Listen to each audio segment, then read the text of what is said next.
and welcome to another episode of the Complete Agent podcast, where each week we talk all things estate agency. And I'm joined by my colleagues in the industry, Ian Story and James Kendall. And of course, I'm David Warburton. Lads, how's your week been? Let's go to you, JK. Yeah, been really good, actually. Really strong May, despite obviously the GE surprise last week from Monsieur Sunak. But yeah, been pretty good, to be fair. We've got loads of exchanges that are just backing up, but a few more trickle in now. We've got a half decent amount coming in June, but everyone seems to want to delay completion at the moment. Not to like July, but just delay it into June at the moment. We're getting everyone that wants to just exchange now, complete in June. So, I mean, it's fine, it is what it is, but we've got a huge pipeline. And I think, June, July, August, all being well, should be really good for us. Activity good across the board. Rich is having a real phenomenal run at the moment. The Treehouse, he's got a full asking price offer on at the moment that he's currently doing the AML checks on and finance bits and pieces. Off the back of that listing, he's also going to be launching another £1.5 million house, grade 2 listed, on a wonderful plot. Stunning house, absolutely stunning. He's also just signed up a lovely rectory as well. Myself, I've got finally, my £3 million listing is now booked in for June. Booked in for May and every other month. Yeah, it is real, I promise. I feel like Jay from the In-Betweeners. Yeah, mate, I've got a £3 million listing. But no, at that, I've got another one at 2.25. It's going to go live soon. I've got a conversation this morning with somebody I went to, got back off the back of a not on the market letter. Went to go and see them in January. I've also got 2 vals today. One of those is off the back of the December and just this quarter's not on the market letter. They're on the market at the moment. And I had a conversation with them on the phone, and I said, what was it that made you book? Because they booked online through Street on our website, and obviously getting some information. I looked and seen their houses online. I said, I see you online, blah blah blah. I said, what was it made you reach out to us? Where did you find out about it? She goes, I've been getting your market updates. She goes, and particularly the one at the end of the year and the one this quarter. She goes, I just feel like I need something different from my agent. I said, just feel like at the moment my agent has me on Rightmove, and they're doing their best. But I looked at your website, and I just felt that maybe we needed something a bit extra, which I thought was pretty good. And I think that probably segues quite nicely into what we're going to talk about later on today. But yeah, I think pretty good all round. To be fair, a couple of close. We had one faller, which wasn't an awful lot. It's $6,500, but still hurts. And then I've got 2 great ones on the edge. One at just over 20 grand, another one at 11.5. Just literally sitting on the edge. People are arguing about the most trivial stuff. But anyway, there we go. All in all, lads, a good week. Story, how have you got on? Well, I'm away on holiday this week. What a surprise! No way. That is so out of character. He's on holiday. What a surprise! Is that actually you, or is that somebody else? Because that is so out of context. This is an AI version of me. No, I'm away holiday this week. Just a quick week in Abersoch, North Wales, with the kids, half term. Phil was away last week for 3 days as well. So it's been a bit of a strange sort of couple of weeks, really. So not a huge swathe of new instructions, although I have had a couple of touches off our not on the market letters. One I went to back end of last week. We did some external photographs. And then another one I think I've got. I'm speaking to them next week at 1.25. Well, our pipeline is mega. Our pipeline is bigger than it was at any point during 2001, 2022. We've got more properties on the market than we've ever had as well. So, you sort of, when you have a bit of a run of maybe no new listings for a couple of weeks, sometimes you pipeline a bit hard. You really need to focus on trying to get these other ones sold. Catch up. Pipeline move through. So, overall, the picture is very good. We had a really, Michelle Say's one this week that was downvalued by 75,000. We agreed to 805. and it was down valve to 730. But Michelle's managed to say that the buyers are still going ahead, and that is a really important sell. It's a great listing at 2%, 800,000, but more importantly, it's really hard to sell. It's quite a unique property. So that's good news that managed to sage. I thought that might fall through. So overall good. Like I say, no new agreed sales this week, actually. But we did have several agreed last week. So overall good chaps. Lots of valuations booked in the diary. A few new launches this week. We've launched 5 or 6 trackers again this week. So yeah, overall no complaints from me. Really, it's about vendor management, keeping people happy until they sell, which I know we're on to as well. Dave, that's 6 minutes, mate, and you're straight in. You must feel probably really happy about that. Yeah, one of the quickest turnarounds of that, actually. So yeah, good week. Plenty of vowels. In fact, I've done £6 million worth of property vowels this week, which I is. thought you were going to say you've done 6 million vowels, like you're lying. No, 6 million in exchanges. So I'm going to get off now. Thanks. So no, £6 million worth of property vowels, which is really good. We've had a couple. I always get a buzz off the not on the market letters when you get valuations off that, and we've got 2 booked in this week. One looks like to be a £900,000 house. And the other one, circa probably 800, something like that. So really nice houses, very saleable houses in good areas. Like you both said, chaps, our pipeline's absolutely fantastic. I think this week, finally, we've got everything crossed. We're probably going to have our biggest exchange. Well, it'll end up being our biggest exchange month, but it's all dropping tomorrow, we hope. So lots to look forward to this week. So it's been pretty good. Sent out a batch of on-the-market letters this week as well to about 120 high-value homes, which nice. Is another thing that we've done. So yeah, it's been a good week overall. Had a bit of a set to with somebody on social media last night. Oh yeah, yeah. Do you want to talk about nice. What's that again? Do you want to talk about it? Just only because it's like I think people get upset by it sometimes, don't they? Quite defensive, and it's just water off a duck's back now to me. I just don't care. It actually quite amuses me. I mean, TikTok. There's so many weirdos out there that will comment. I've got one video that's had about 45,000 views. Is that the one with you at the Belfry? Oh, do you want me to share that again? Yeah. Where I birded hole 10 and drove the green. You've not mentioned it actually. But you've not seen it? DM me and I'll send you that.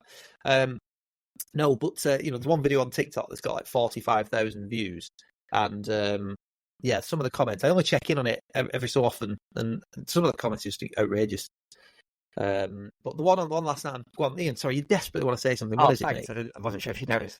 I birdied the 16th at Abersock yesterday, Dave. I've got a photo of it. If you want to see it, I can send it on our group. Played really well. Is Abersock a Ryder Cup course? Yeah, it's championship.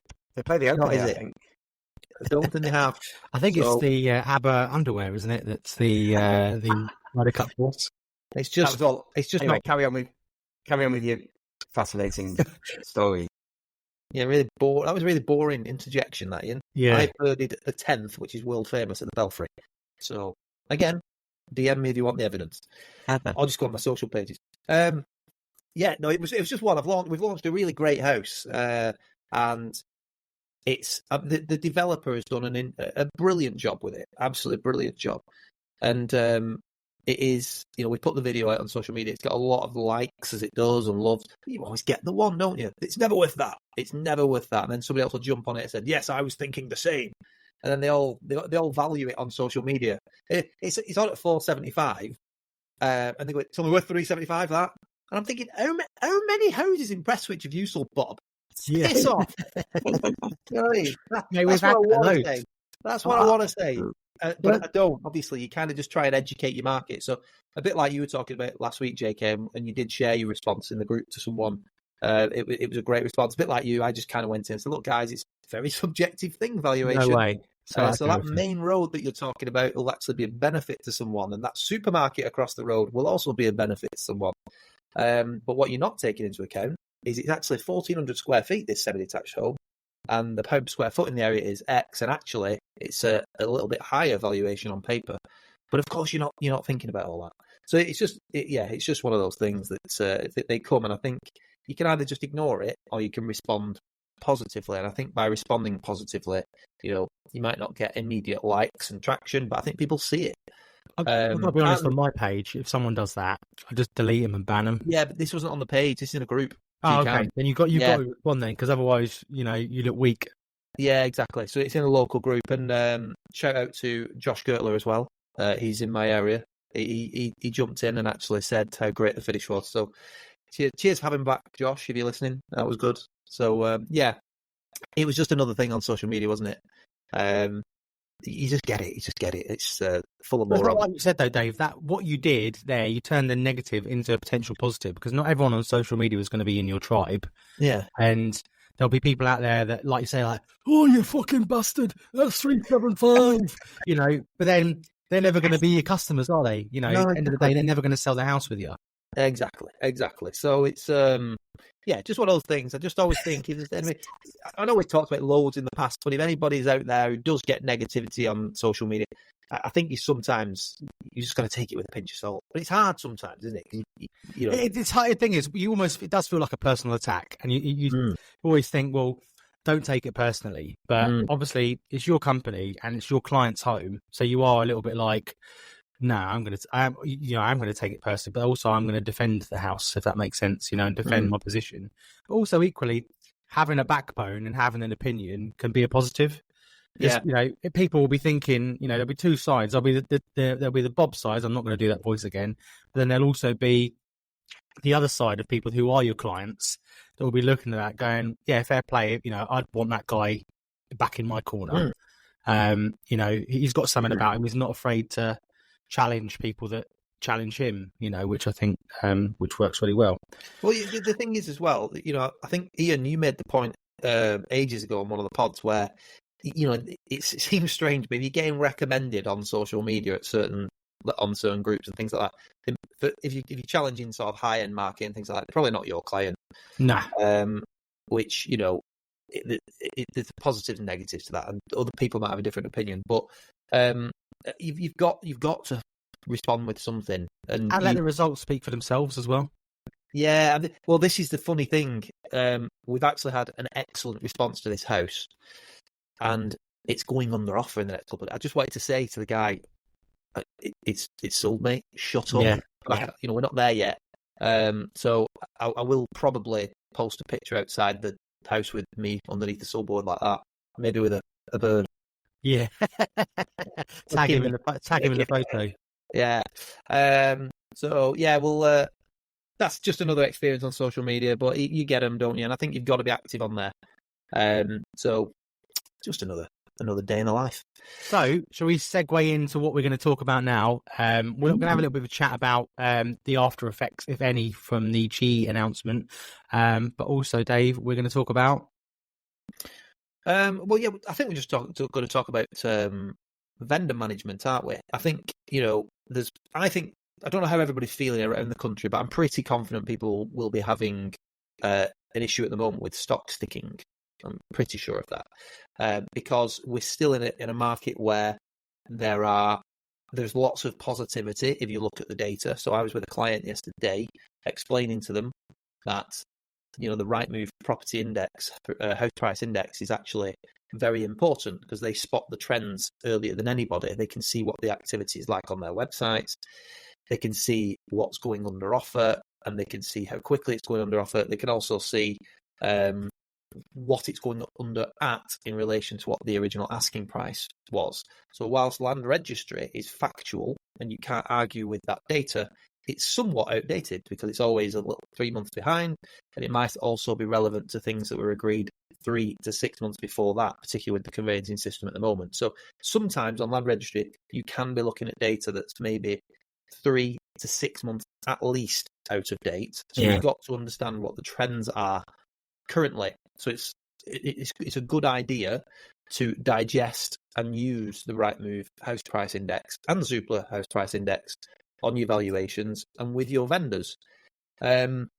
So there's quite a lot of vendor management going on at the moment. I'm speaking to a lot of vendors. I know, Ian, you have a weekly system, which is great. But I feel like I'm checking in a little bit more than I usually do at the moment. Just dropping voice notes to clients, or the odd message, or sharing an article like we've talked about before and adding a bit of context behind it. I feel like there's a bit more of that going on. And, for those that are not up to date with the latest house price index from Rightmove in particular, what it's showing is that 13%, sales agreed are up 13% year on year. Buyer activity is up 8% year on year, but it's now taking 34% longer to sell a house. And when you look at Zoopla's report, they are suggesting that 41% of sales are being agreed 5% below asking price. So the message is that there's no demand issue. There's plenty of buyers out there wanting to buy. There is a price sensitivity issue, and that's probably being caused by the fact that stock levels are now at a 6-year high. So you need to be delivering this information to your clients, and that's what I've been doing. And we always say on this podcast, you can only control those 3 things, and you need to reiterate it: the quality of the marketing, the exposure it receives, and the communication. So I always say I'm only delivering this information. You might not like what I've got to hear, but it's factual data so that you can make informed decisions. You shouldn't really be, well, what have you been doing this week? Have you been matching it out to new clients? Have you not got loads of buyers on your books? You're on Rightmove, you're on Zoopla, we are matching out to new clients, you're on social media. There's not, unless there's holes in your marketing, like we've always talked about, there's not lots and lots more you can do. It's not like it's America where you're dealing with lots of buying agents, or super prime houses where it's a different type of sale. The majority of people in reality are going to come through the likes of Rightmove, Zoopla, and then, of course, social media and things like that. So it's important to have this conversation to offer context to your clients so that they can make informed decisions.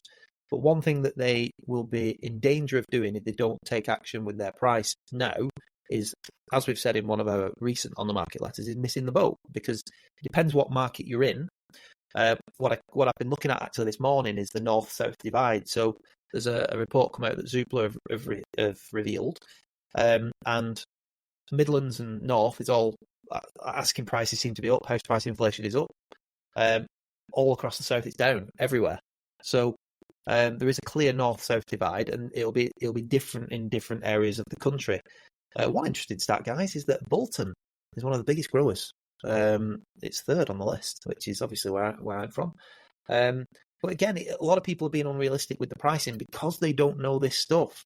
And if they wait too long, so if you are in the south, for example, while prices are dropping, if people just wait and say, yeah, just give it another 4 weeks, give it another 8 weeks, let's give it another, you're going to miss the boat, because by the time you reduce, by the time they one of the bigger stuff, it'll have dropped even further.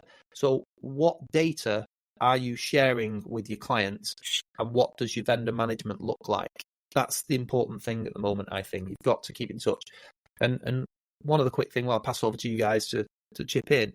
I spoke with a client last night who didn't get something which was to me really obvious, but to her it was a light bulb, and she was like, I get it now, Dave, I totally get it. So it's on the mid-range brand, this, and the house is on at 350,000. And when I went to see her, we talked about how this is probably, according to the data, the top end of her valuation. She'd been in the house for 8 years. She'd not done anything to the house in 8 years. So although some houses were up for sale at like 370 in the area, I was sort of saying to her that they're not moving. The data tells us 350, and what you've got to take into account is that you've not done anything for 8 years. So your bathroom's 8 years older, your kitchen's 8 years older, you've not changed the carpets, you've not decorated. So people are likely going to want to do these things.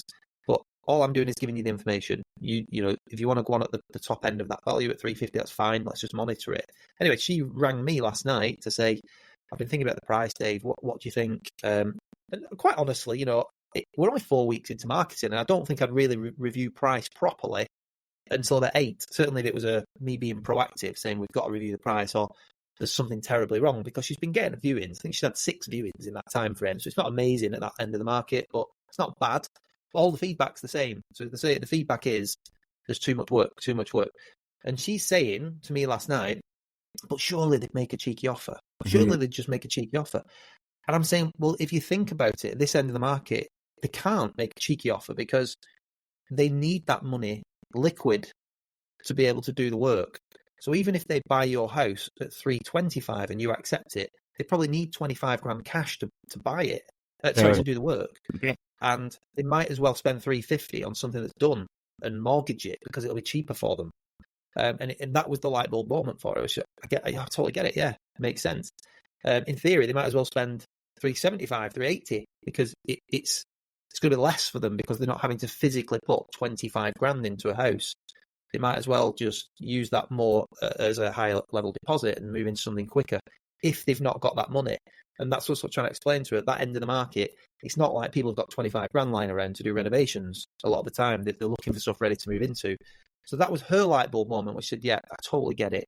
So I said, well, your next option then is, let's look at it at the lower end, where somebody else will value getting into that property at 25 grand less. And will see it as an opportunity to establish themselves in the area and maybe do work over time, rather than trying to target the people at 350 who've got houses that are ready to go, and that's your competition. So I think each house will have its own flaws, whether it be the quality of the house itself and needs work, and there's a different target market for it. It may be that the pricing point was wrong from day one, and hopefully you've valued correctly, i.e. the market values the property, not you, and you can have these conversations. But each house will have it. It's just making sure your owner has all the information at their fingertips. And as long as you are delivering that confidently, there's not much more you can do. So I'll just hand over to you guys, really. What are your experiences at the moment? I was just going to say, anecdotally, so literally when that Val that I mentioned that is coming on, I went to go and see them in January off the back of a letter. And the valuation I gave them in January, based on the data available at the time, was nearer the kind of 1.5 mark. Mm. And when they called me out yesterday to have a chat about what they needed to do, kind of pre-stage style, etc., and just have a bit of a chat about what the market's doing in the election, etc. I redid the valuation, like as if I was just interested to see what the data said, because at the time when I went in January, I was valuing off data. Obviously land registry is a bit of a lag, so no secret we use Dataloft, and the Dataloft data at the time compared to where we're at now, so March is the latest data out, we're probably about 7.5% down on where we were on that data before. And I just presented that to them and said, look, my valuation process now is so much more comprehensive, thanks to you, Dave. The best price guides there, the Dataloft data's there, the last 12 months transactions there, land registry HPI, nationwide HPI. I literally, the Woodland Trust has been getting donations from me because the amount of paper that I leave with people afterwards with the research is incredible. And I went over with them yesterday and I said, look, let's just have a bit of a chat about valuation. I said, I'm just keen to know what others had said, and just keen to see where your head's at. But before you say anything, I just want to say that when I came to see you in January, the data suggested that a ballpark of 1.4 to 1.5 ish could be achievable, whereas now we're looking more kind of 1.4 is maybe the top end. And I said, look at based on the data here. So when I came to see you back in January, we were tracking at kind of October, November's data. But now we've got much more up-to-date data, and looking at what else is in the area, there's much more competition around, which supports the kind of data that shows there is more on the market than there has been in the last 6 years. So we've got a great product here, but equally, what we don't really want to do is if you want me to still launch at 1.5, then that's fine. We can test the water, but just be aware that the data doesn't really support it. So we may be having a conversation within 4 to 6 weeks to realign the price into the market. And obviously, if prices do take a bit more of a hit, then obviously we're going to be chasing a heavy ball downhill. So what we need to do is get the price in the right region and the right ballpark to start with. Which I think is probably either offers over 1.35 or 1.4, which, sorry, Rich, doesn't sit on the price band. But jokes aside, I mean, we've had this conversation before. But anyway, moving on. It was just having that conversation with them and saying, look, this is what the data says. And like you said, Dave, before, you know, it's the market. The market's out of all of our control. You know, looking like, I mean, Rich went to one the other day himself, and you know, he's launching that at 1.6.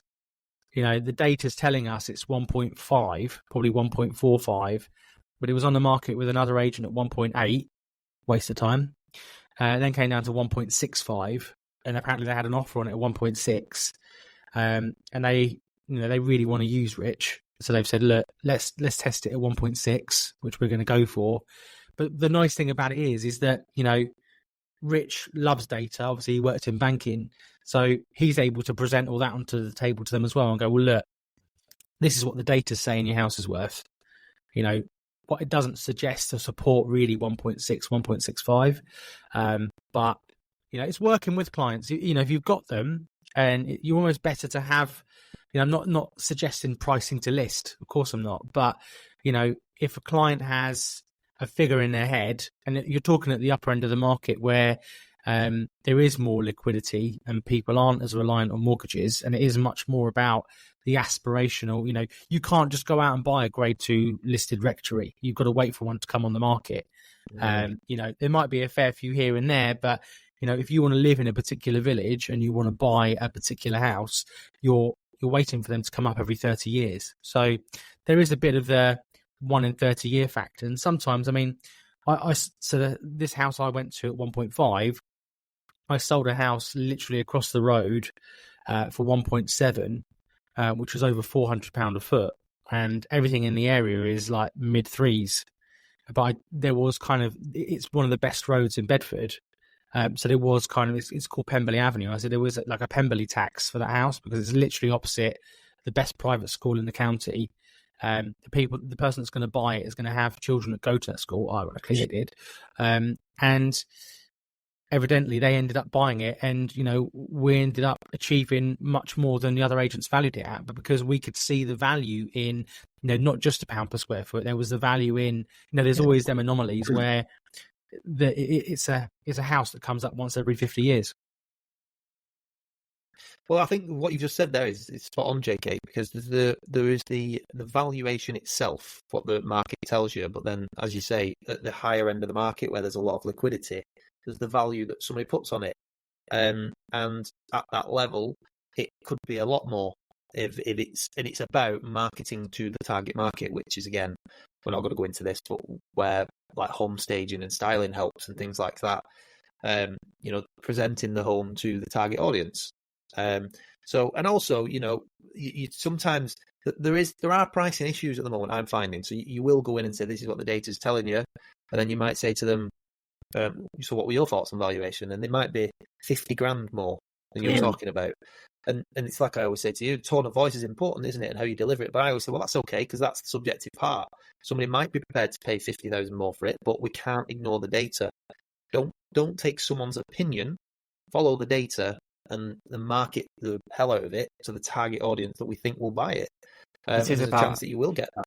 Like James just said before, it is about having the honest conversation with the seller, isn't it, before you put it on the market? Yeah. So the reason that pricing to list is wrong is because you're going in and you're suggesting a higher price to that seller than you actually think it's worth just to get them on the market, which is the awful old-fashioned practices that we all, well, the three of us, think are really damaging for the industry. But if I have a conversation with the seller and start to say, well, the market, the data is suggesting that it's this level. Okay, you think it's worth a bit more? You know, we're happy to try at that level, but on the understanding that you know that if it doesn't there, it's going to be one of the 3 Ps that doesn't sell. And with us, promotion, presentation are all spot on, so it will only ever be price. So as long as you have that conversation with them, if in 8 weeks it hasn't gone, then you know why it hasn't gone, and the seller probably knows why as well. So it's just having that right conversation with the seller at the start, and that will then normally ensure that you never lose it to another agent. You know, because you have that conversation at the start. Yeah, 100%. And that's it, though, isn't it? It's quite simple. You just got to deliver the facts and guide them, of course. But you'll always get somebody who wants too much, and we've all got stock where we know the price is too high. Yeah. And it's about vendor management, letting them obviously understand without being too forceful what they need to do with that. Yeah. But also, Dave, sometimes you've got to walk away, haven't you? You know, Yeah. it's Yeah. too much. I mean, there's levels, isn't there? You know, at the higher end, it's harder to a degree. You know, you see some agents put stuff on. There's ones around us that have gone on. Like, there's one I lost. I said 2 million, and it went on at 2.65 million. There was no way it was ever worth that much. It's now sat on the market with a different agent, reduced at 2 million. You know, so there's levels. But the higher end, I think at higher end, they probably use a bit more flexibility on the price because it's hard. It's probably impossible to get it right all the time. You've just got to be honest with the seller from the start. The mid to lower end is much, much easier. We put one on yesterday. This is why I don't want to just do higher end, because we put it on yesterday at 450, really popular estate, good school. It had something like 7 inquiries on it overnight, offers over 450. That'll go, £9 fee. You know, those ones, you need to see those going as well, don't you? And at the higher end, it's a bit more challenging, but more rewarding when they sell. Yeah, of course. That's why I still love the mid-range stuff. It's not all about the top end for me. But a couple of things there that I think definitely there's two ways of looking at it. So the price to list concept, I just don't agree with at all. It doesn't sit well with me anyway, because I don't think you're doing a good job for the vendor. Can we call it overvaluing instead of price to list? Yeah. Price to list is this modern term for it, but really it's overvaluing on purpose to get them on the market. Yeah, exactly. It's bad for the industry. And I also think it's bad for your brand. I really do, because people just see it and think, what the hell is that? You know, there's a couple near me, and I just think they're just giving you awful advice. It's only going to lead to one thing, because most people stop communicating with their vendors once things stop, haven't sold maybe in 8 or 12 weeks. And that's the most common thing, isn't it? When you go and see something that's on the market, it's never usually my marketing's terrible, because they don't often know straight away that the marketing's terrible. No. It's usually, I've not heard from them for 6 weeks, 8 weeks. They've not told me any of this that you've told me now. No. You know, but Dave, the other side of it is, if you go on, sorry, Ian. Well, I was just going to say, while we're sort of starting to talk about this, should we reference the graph that Gatesy sent? Because it was a list.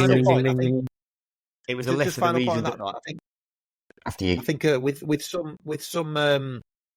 some properties, if they do come on, you know, I've got a couple at the moment where I knew they just weren't going to sell and they were coming on too high. But the two things that are key for me is, it's not my price, it's theirs. They've had all the data, they've had all the information. It's factored into my report to say, look, you know, this is very much your price. This is what the data tells us, but I don't mind trying it. The reason I'm taking them is because they are motivated. They have to sell. These properties need to sell. If they're not 100% motivated, like you've said, Ian, as well, or completely unrealistic, you've got to walk away. I've had 2 in the last 3 weeks. Now you've just said that, lost. Now you've just said that, I'll just drop in. Can I speak? Josh Fegan's rule of 4, which, if you don't know it, I think he's brilliant. I think Perry amended it and made it a rule of 5. But Josh Fegan's rule of 4 is a listing has to have 3 of these 4 things. It has to have a prominent for sale board. It has to have a motivated seller. It has to have the right fee, and it has to have the right asking price. And if you've got any one of those, if you've got any 3 of those 4, if it's got 3 of those 4, then take it as a listing. And I think that's a great rule to work from. Yeah. I think the key being, of course, motivation for me. Of course. I went to one the other day just talking about motivation, and the lady I spoke to, like, she, again, talk about 3 or 4. I just literally lost interest straight away. I mean, you know, it sounds horrible saying it, but she was like, well, you know, if I can find what I want, then I'll move. I only want to pay 1. I think it was the bit where she said I only want to pay 1%. I was like, let's sleep. I was like, look, it's not going to happen with me. I'm sorry. Lovely house, but, you know, at 475 grand at 1%, it's just not, you know, with everything I've got going on, it's just not worth my time. And I mean that in the least arrogant way possible. JK, it's not. Let's just cut that out. It's not arrogant. Your time is so important. The amount of time that you spend at other properties checking in with vendors, it's also not fair. You know, the vendors that are paying your proper fee and value your time Yeah, why it's should true. why should this 1% fee customer get the same amount of time that your 2% customer does? Yeah, I mean, yeah. Again, you're absolutely right. But it's not happening, And I was just like, look, this is the price. This is what it is, And we just weren't the right fit, to be honest. I think that's something I've realised more. Obviously, we're going through, without digressing too much, the whole brand split thing. But I just feel some days I feel like, why am I bothering? I just do mid to high end and just sack all the low end off. Because I went to one last night, and lovely lady, been recommended, and she said, "Like, I love everything you say, I love everything you do. My granddaughter follows you on social media. She says you're the one to sell the house with, blah blah blah blah." And she said, "But everyone else that I've had out is like less than 0.7%." She goes, "How do you justify your fee?" And I said, "Well, in the nicest way, you've just said it yourself." But the other thing also, guys, it was a 375 grand house. Yeah. So, like, she just didn't get it. Whereas, a lot of the time when I go into, a classic one I went to the other day at 950, I only quoted 1.5 there, and the guy went, "Oh, that seems reasonable value," and his missus went, "Hit him." And but he worked in marketing, and he was like, everything, the data and everything that you've gone through is fantastic. He said the level of marketing you go to is incredible. He goes, yeah, when we come to sell, we will be using you. It's just a whole different conversation. You're speaking to people that actually value what you do. I can see the value in, having a proper marketing campaign, having a plan, having somebody that's actually got a strategy behind selling their house, rather than, all right, mate, I'll just put it on Rightmove. It's frustrating at times. We've discussed it before, haven't we? It's definitely true that the higher end value it more. Some of the lower end, I say lower, like lower for us is, like the lowest for us is 300,000. And that would have to be a really nice character place, little character cottage. But there's one yesterday at 450 that we just put on that's got views on it. They absolutely love us on social media. She didn't have anybody else out, only us. Happy to pay the fee. So some of them do get it. High, they get it more, don't they? Definitely. But I think it all depends on it. Sorry, mate. I was going to say you could sometimes get a gauge of who's talking first.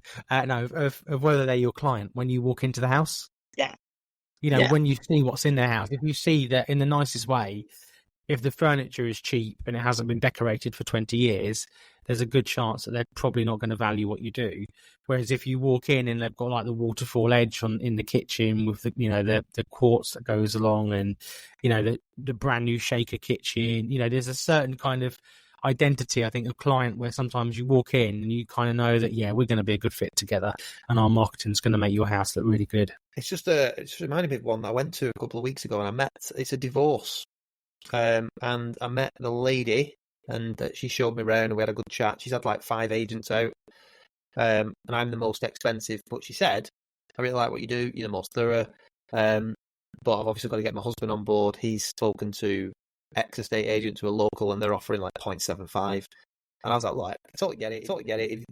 It's always difficult when you're only dealing with one party. If he sees the value in that, I'll just walk away. It's not for me, not a problem. Just let me know."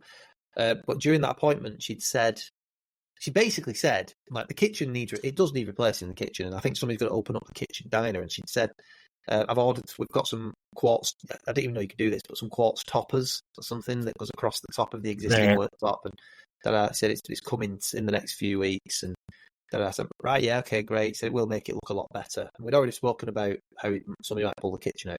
Anyway, so I did my follow-up report, did a video for the benefit of the husband, or the soon-to-be ex-husband, unfortunately, but did that, and he rang me up and said, "Oh, I was really impressed with your report, actually. Thanks for doing the video. It really helps."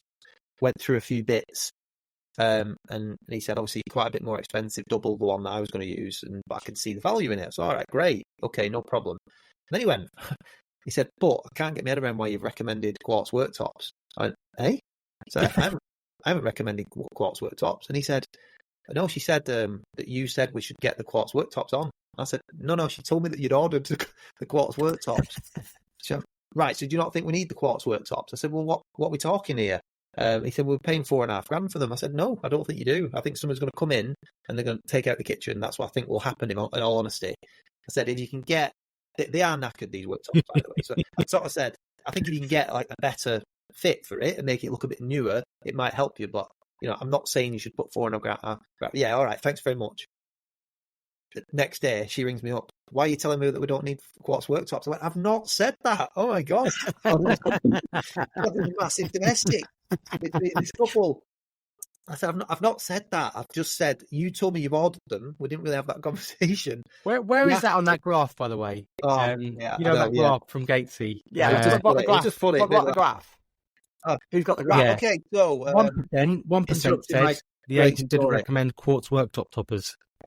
just gave me to bed. Yeah, I thought this is great.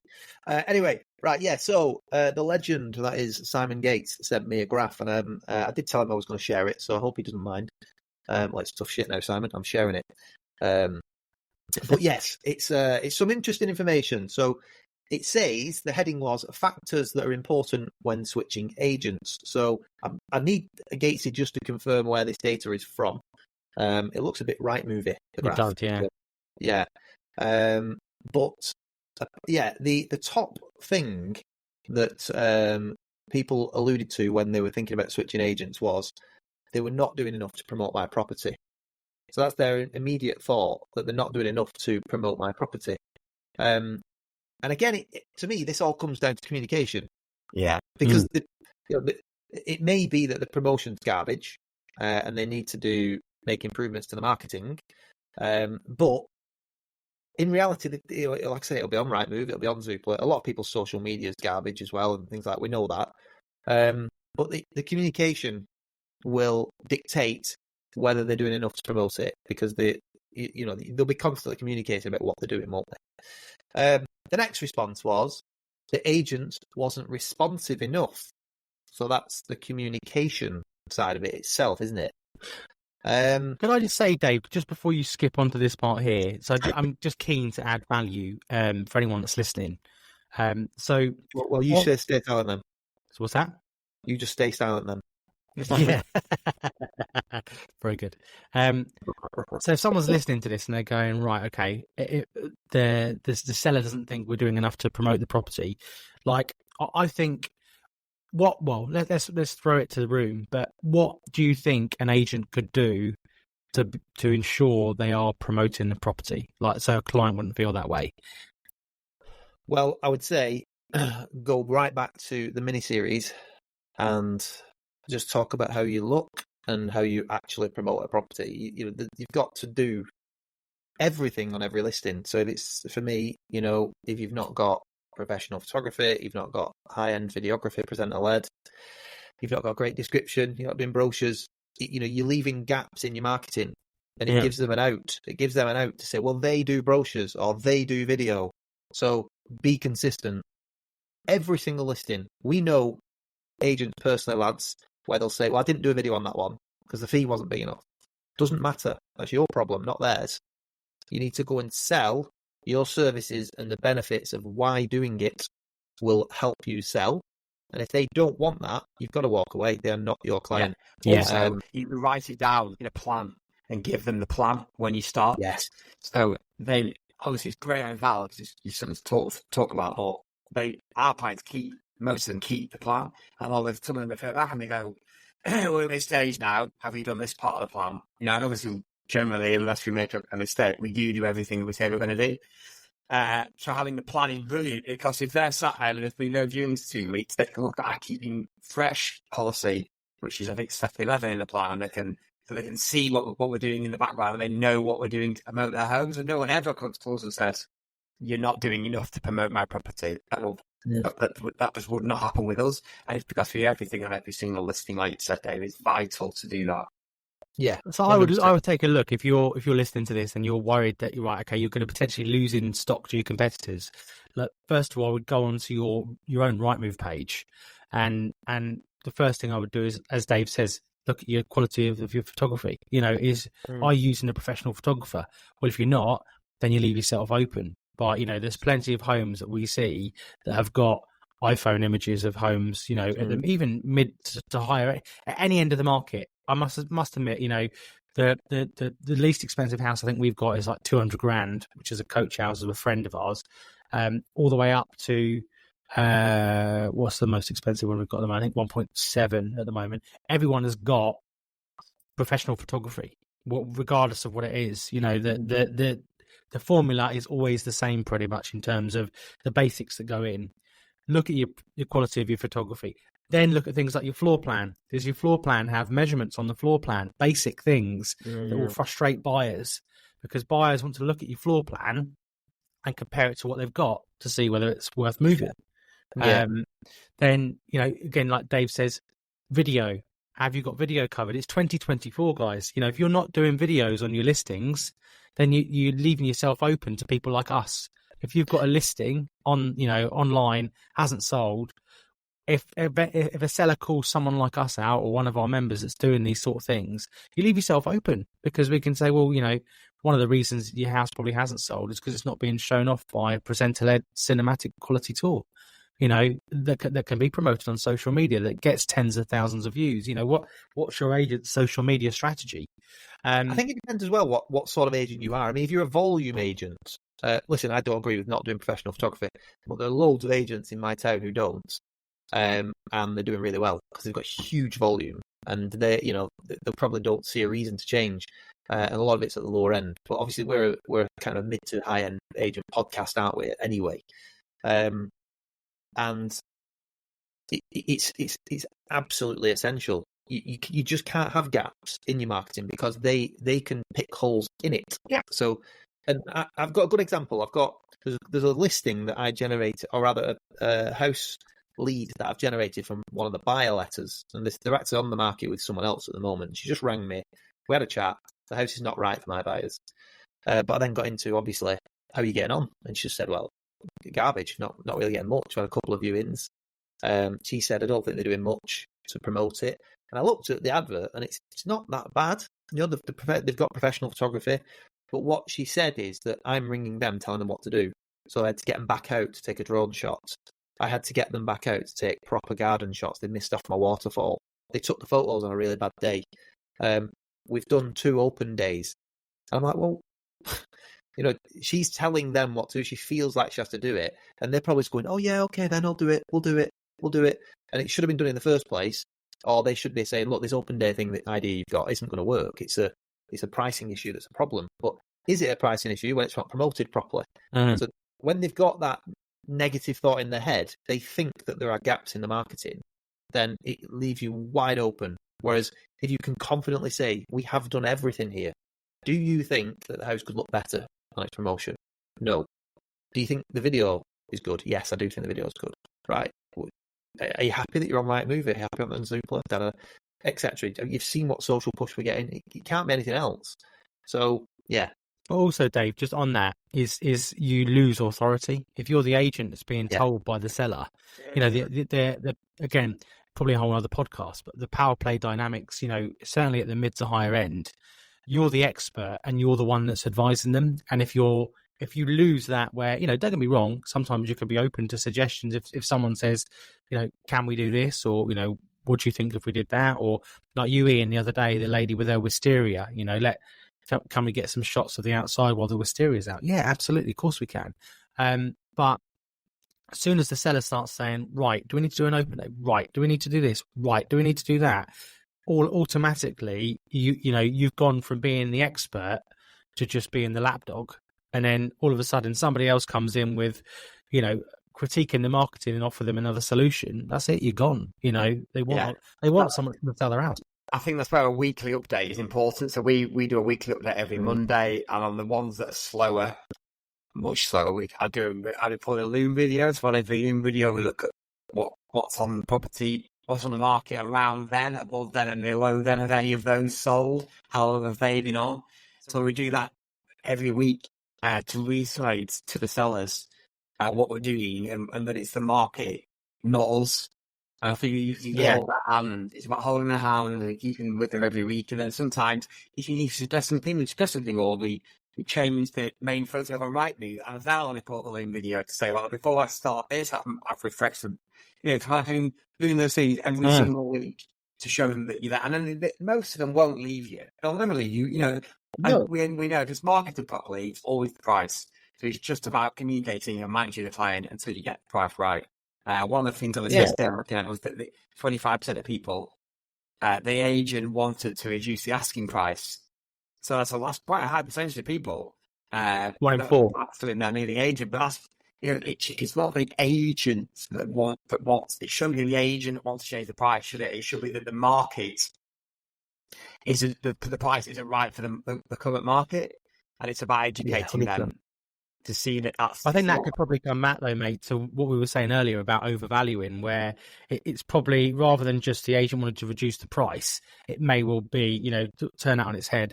The agent overvalued my house, overpromised, and then disappeared and went into witness protection. Yeah, that is what it 100%. is, isn't it? It's that they overvalued it, but that's also the case. My point valid, isn't it, that it's the communication. Oh, 100%, mate. Yeah, no, I agree. 100 million%. I mean, I think, looking at the list here, I think a lot of it is, again, we talk about those three things that we can control, but a lot of it, I think, could boil down to communication. And that seems to be the big, looking at the list here, communication, and you kind of alluded to it first, Dave, when we started talking about number one. A lot of it is communication. It is. Something else here. I mean, it's like it mentions twice viewings. They were not arranging enough viewings. 39%. The type of buyers attending the viewing were not suitable. 25%. In fact, another one. They were not doing a good job of selling the property during viewings. 34%. I bet that a lot of those people were doing their own viewings, and also or they're present. It doesn't work that 99% of the viewing we do ourselves and tell us how to go out.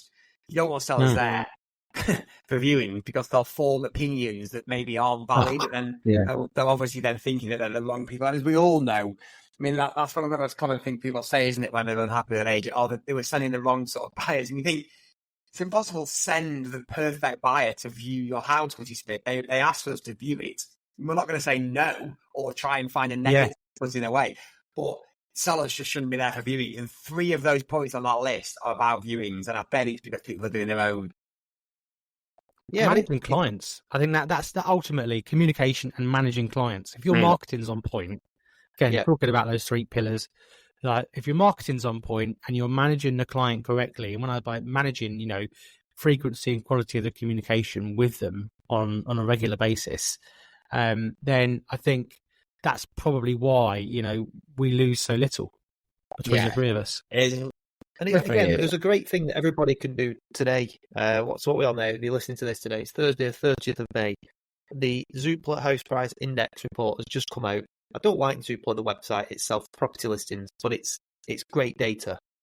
And it's basically giving you the house splits across the country and what the inflation levels are like. So it's clearly showing a bit of growth in the north, but especially if you're an agent down south, it doesn't make great reading in most areas. So you should be delivering this. So even if it's just a link to the report that you can then articulate. So if you're in Ipswich, for example, it's suggesting that house prices have fallen 3%.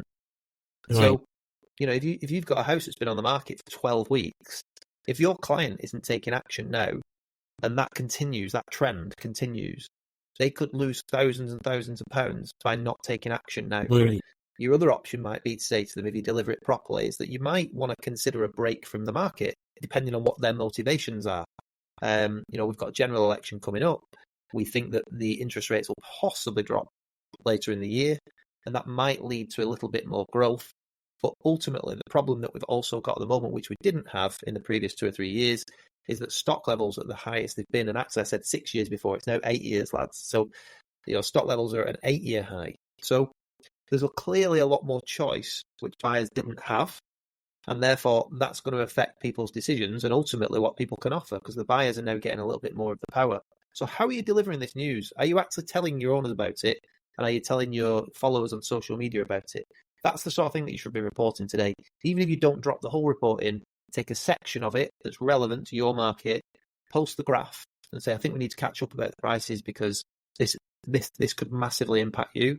We might need to come up with a new pricing strategy or price realignment. And the reason I'm emphasizing those 2 points are never a price reduction, guys. It's always a price realignment or a new pricing strategy. So definitely that's something that everybody can do today. Just get that reported. JK, got anything to add? Okay. All the shit calls allowed. All the shit calls allowed. Right, no, thanks for that. I'm gonna sign off to everybody. I'm gonna say bye because I've got a take on to get to. So thanks for listening as always, guys. I'll see you next week. Nice the next to have you 5 with to us. 10 minutes are the best you ever listened to. Yeah, it's great to have you with us, mate. So glad that you braced with your presence today. Brace Dave, grace well, with your presence. Dave, we'll see you at the first Complete Agent Mastermind in Birmingham next week. Cannot wait. Looking forward to that. Driving a gold Bentley because you've had all of those completions that come through. Oh, I hope so. See you later. Yeah, cheers. So I think, to be fair, we could probably wrap it up a little bit, unless you've got anything else to add, mate. I think we've covered quite a lot off. So as always, a quick plug for the Complete Agent members group. We are doing our first mastermind next week, as Ian just said, where we all meet up in a room in it's going to be Birmingham this time. And what's really powerful about mastermind is how many business owners are in the same room having the same challenges as each other. It's a great opportunity to network, again, in a kind of relaxed atmosphere. We've got a great agenda for the day in terms of value adds to our members' businesses, but it's just so powerful to have. To think that's where we all met, isn't it? We all met in various different masterminds and workshops, and you make friends for life, and it's nice to be able to bounce ideas off other people, and it is lonely at the top. Yeah, in a non-competing environment as well. That's the important thing, isn't it?